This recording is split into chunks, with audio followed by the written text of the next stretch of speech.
8 butiran kerikil gitu. Emang pernah dijadiin toilet itu selama 23 tahun. Itu sejarah kok. Kalau itu kan memang bagian Bu Sofiatul ya. Itu bagian Bu Sofiatul ya. Bagian gue itu bagian sejarah gimana? Nggak ada berani ngomong. Sejarah itu histori. Artinya gini loh Bu Sofi. Itu Bu Sofi kan punya sejarahnya.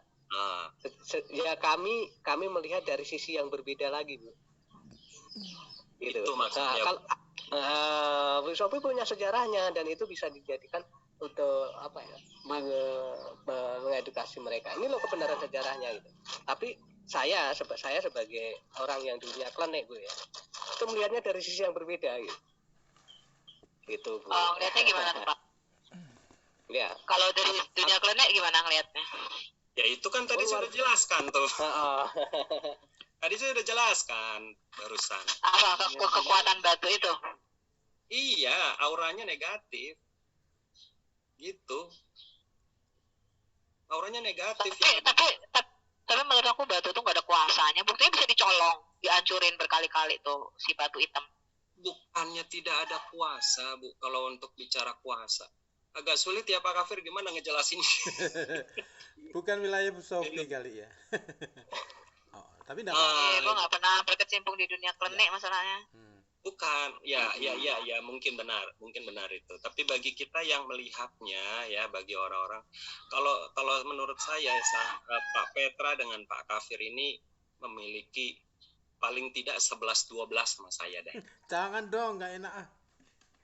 Tidak boleh dipungkiri Pak. Kalau dipungkiri berarti Bapak secara tidak langsung tidak mengakui siapa yang memberikan itu ke Bapak. Itu kan ada dua ya. Satu yang batu Yemen itu yang gede gitu kan. Saya belum pernah dapat itu. Saya sedang cari di YouTube. Tapi yang saya sudah dapatkan ya batu Hajar Aswad itu. Batunya tinggal 8 kerikil. Ya, tapi itunya besar Bu. Energinya besar. Energinya ya Bu. Besar energinya tuh. Nah ini contohnya ini yang foto yang saya pasang ini di sini nih. Saya pernah bahas bersama orang-orang yang kelanian gitu. Ini mereka orang bilang ya mereka ditumbalkan di sana. Ya, petumbalan itu. Iya, 5.000 orang Pak ini yang terowongan Minan. Walaupun nggak sengaja. Oh, yang mati-mati. Tapi itu petumbalan. Itu mereka minta di sana. Nah, kalau Bu Sofi kan punya data, kalau saya punya kata, beda. Katanya sama datanya beda, Bu. Saya memerlukan orang-orang seperti Pak Kafir dan Pak Petra untuk meyakinkan, oh iya betul. Tapi kalau Bu Sofi memiliki data. Cuman kalau aku lihat dari sejarahnya Ka'bah itu ya, emang di sekitar Ka'bah itu dulu kan sering dipersembahkan korban.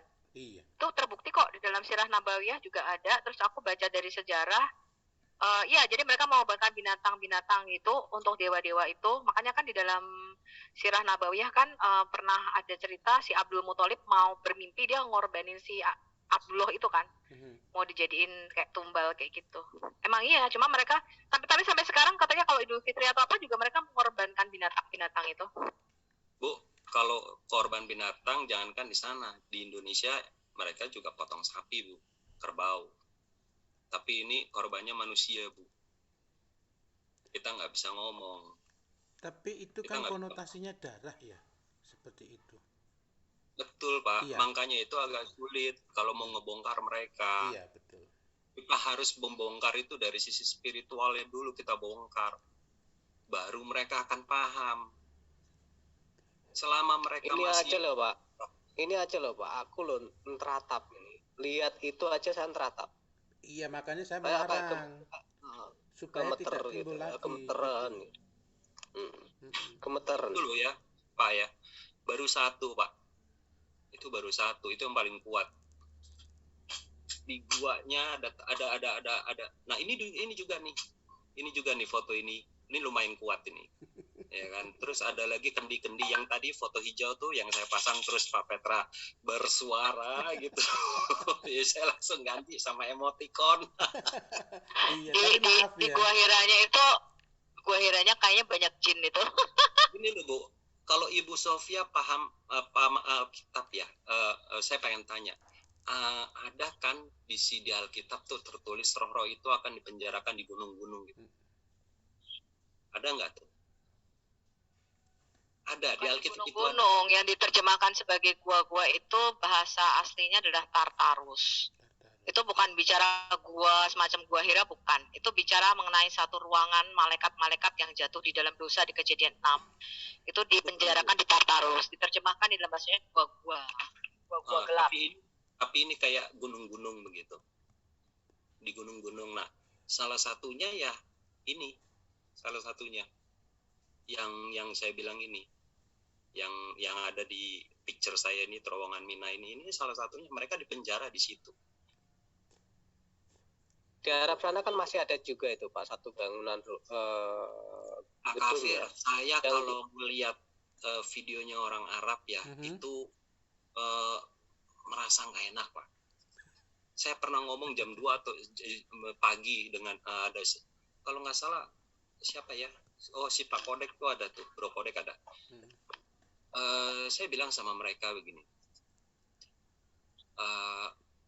gua tuh kalau dekat sama orang Muslim yang taat, jidatnya hitam, berjenggot, malah nggak nyaman. Vibrasinya bertolak gitu. Vibrasinya bertolak sekali. Auranya benturan ya, kalau saya. Iya, benturannya nggak enak sekali. Enggak, soalnya gue takut kalau tiba-tiba dia teriak terus boom. Itu gue paling takutnya begitu. Tapi anyway, Baswe sih, Pak Dani juga pernah ngomong, itu kan jin-jin itu kan ikut berhaji di sono. Jadi kan muterin Ka'bah jin-jin itu. Itu logikanya seperti itu. Kan mereka ada masjid jin kan? Masjid jin, bergaul sama jin. Orang gue lihat jin aja sekali takut. Bu, saya kalau share video di sini, mungkin Ibu tidak bisa lihat. Tapi yang bisa lihat atau yang paham Pak Petra dengan Pak Kafir. Dan saya selalu memperhatikan begini. Kalau ada orang Muslim yang sholat ya, coba perhatikan di hadapannya ada siapa. Jangan deh. Enggak. Ada jinnya. Jinnya Makmun. Apa sih mereka bilang apa? Maksum apa Makmun yang di belakang itu? Makmun. Itu memang benar ada, Bu. Memang benar. Saya terakhir. Jinnya ikut sholat ya? Jinnya ikut sholat ya? Bukan di hadapannya. Aku dulu suka ngantar sholat, ngantar ngaji. Bukan, kalau saya. Bukan. Yang saya lihat bukan begitu. Yang saya lihat dia memang sengaja berdiri minta disembah. Itu menjadi pundannya. Iya. Jadi saya terakhir ke Bali, saya waktu liburan Lebaran kemarin, saya ke Bali, saya ada di rest area 726 kalau tidak salah. Di situ rest area terakhir kalau nggak salah ya. Itu ada musolanya dan ada beberapa orang lagi sholat gitu. Dan begitu saya pengen ke WC, saya nggak salah nih orang nih, nggak salah ya. Terus saya tanya dengan seseorang gitu yang ikut di saya itu, benar nggak sih kayak begini yang gue lihat? Ya, berdiri gitu di hadapan mereka tuh berdiri. Yang berdiri itu apa Pak? Jinnya? Iya. Memang mereka minta disembah. Loh, Tuhan kita minta disembah nggak? Kita nggak pernah. Berarti jinnya nggak ikut sholat ya? Enggak, tapi di hadapannya dia berdiri seakan-akan minta disembah. Makanya saya pernah tanya, bro, kalau lu sholat gue berdiri di hadapan lo, kira-kira lu marah nggak? Marah lah. Gimana kalau sosok yang tidak terlihat, lu marah nggak? Ya kan gue nggak tahu. Ya sudah, kalau memang nggak tahu. Itu ada keterangan di Christian Prince deh. Saya lupa. Waktu kecil Pak, saya itu gini, di surau tempat saya itu. Kalau puasa kan bulan puasa biasanya pada tidur di langgar itu kan, surau itu. Itu sampai ada yang di ini Pak. Ada temen itu gini, dipindahin di depan langgar. Tarik. Kan ada itu, kan ada videonya tuh yang kakinya ditarik tuh. Tapi itu benar ada seperti itu. Iya, ada memang. Ada seperti itu. Tapi orang-orang yang makanya itu loh Pak, orang-orang yang tidak percaya agak sulit kita ngejelasinnya Pak. Bener ada. Itu bahkan sampai siang anak itu nggak bisa bangun. Ada yang saya punya kawan tiap hari ketemu. Dulu waktu kecil dia nendang, kalau istilahnya Di Bali tuh Banten. Oh itu aku juga tuh, temanku juga gitu. Terus kesurupan ya? Bukan. Kayak ada Dia nendang. sajen apa-apa. Ya. Nah dia nendang Banten, kakinya panjang sebelah Pak.